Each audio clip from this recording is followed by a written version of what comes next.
right. The Iron Claw was one of my most anticipated movies of the year, and I got to see it last night. I slept on it as far as my thoughts and kind of emotionally trying to recover from this film.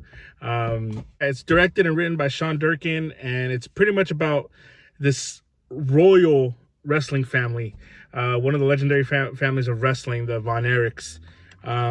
It pretty much takes us through the story of the family, the story of tragedy, the story of just, they call it the Von Erich curse in the film. They call, there's this kind of curse that follows the family through from the father up to the sons and the brothers. And it's pretty much just a biopic of them, of what they went through and the tragedy that they went through the 80s, and they're kind of trying to rise in fame of wrestling. And I knew a lot about this story. I'm a wrestling fan. I was a huge wrestling fan in the 90s and the 2000s. Kind of fell off a little bit. I am definitely a little bit more back on it now. But I was excited for this when I first heard that they were going to make a Von Erich film. There's been some cool other biopics and documentaries on this. Particularly the most recent one, I believe, is on The Dark Side of the Ring, which is really good. You get some interesting. It's not so much on the wrestling side of it; it's more so on the tragic side of the story, and that's what this movie kind of does too. First off, they do a great job of the wrestling stuff, of kind of showing you what it takes to get into wrestling and kind of what it takes for these wrestlers to kind of put their bodies on the line. And I think they do a great job of showing you that, of showing you the promos and how they do certain things and the kind of the ins and outs of wrestling. But if you're not a wrestling fan, I think this is also something that you can really, it will really touch you in a way, I feel like, also, because it's not just, it doesn't focus so much on the wrestling. They do just enough to make you interested. And I think kind of, okay, it kind of gives you an insight on why us weird people love wrestling. But this movie, at the heart of it, is about brotherhood. It's about a family dealing with tragedy. And this is where the movie shines. This is where the movie really breaks your heart. It is one of the saddest movies you'll see. The fact that it's a true story, it's just wild. Again, if you've read up on it, if you haven't and you go in this blindly, be prepared. I do warn you on that. This is going to be a heavy movie. And I feel like I didn't start feeling the emotional punch until after I was done with the movie. And I was kind of sitting in bed and just trying to go to sleep. How heavy this movie was. There are some scenes in this movie as it progresses that just, man, they just do a great job of, first of all, they do a great job of setting up the brotherhood and the relationship that these Von Erich boys have.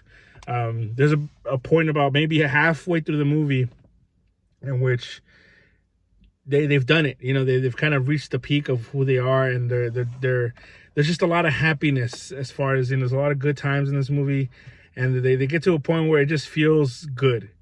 And you feel good watching it, and you see them having fun, and you see them you see the true bond that these brothers have. And they set that up perfectly, because then they really do break your heart and they rip it out. But this is the true story of this family. So it sucks. It sucks that it's a true story. As far as performances, man, Zac Efron here kills it. This is his best performance ever. I mean, I know he's been trying to do some things lately to kind of have people take him more seriously. This is it. This is Zac Efron disappears as Kevin Von Erich in such a way that it's kind of scary almost, man. How ripped he looks. He looks amazing. He looks incredible. It looks insane. I thought he did great. I really like Jeremy Allen White. I'm a huge fan of The Bear, and I was really happy for him to have taken this movie. And I thought he did an excellent job. I forget the actor of the father's name.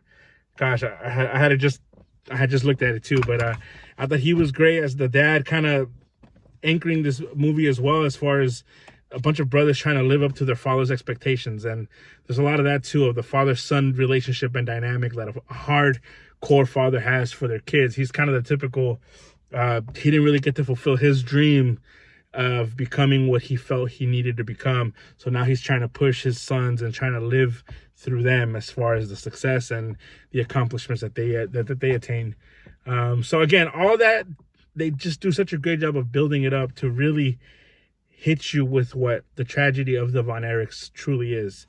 And you see it through the lens of Zac Efron and his perspective as Kevin Von Erich, who is the one surviving brother still living today.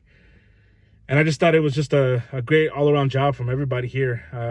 There is a couple of nitpicks that I have. I would say maybe some of the moments with like Ric Flair when they have him in the movie. It just feels almost like a caricature of Ric Flair, like someone is really trying to do an impersonation of him. And I don't know, it just felt a little weird at times. Also, there's a whole nother brother that they don't even talk about, Chris Von Erich. They don't even mention him at all. I wonder how that must feel as a brother to watch, you know, you're the last brother. I don't know. It just feels like if you're going to talk about the tragedy, you should talk about it all. But I also understand it would have been a much longer movie and we would have to sit through more pain. I get it. I don't know. Maybe they could have found a better way to just do it, just to weave it all in together and still kind of give us the performance that the movie that, you know, they want to give us. But nonetheless, this is a flawless movie from emotional standpoint, a storytelling standpoint. This is one movie that I can't recommend enough for you to go watch. This is a 4.4 out of 5 for me. It's amazing. As someone who's lost a brother, this movie hits it hits a spot for sure. It really does hit a spot. And towards the end, man, this movie just leaves you just in tears. And I really recommend this. Go check it out, The Iron Claw. If there's a movie you want to check out this weekend, I recommend this. Highly, highly recommend it. Yeah, have you seen it? If my opinion sucks, let me know, man. But that's the review. Iron Claw. Peace.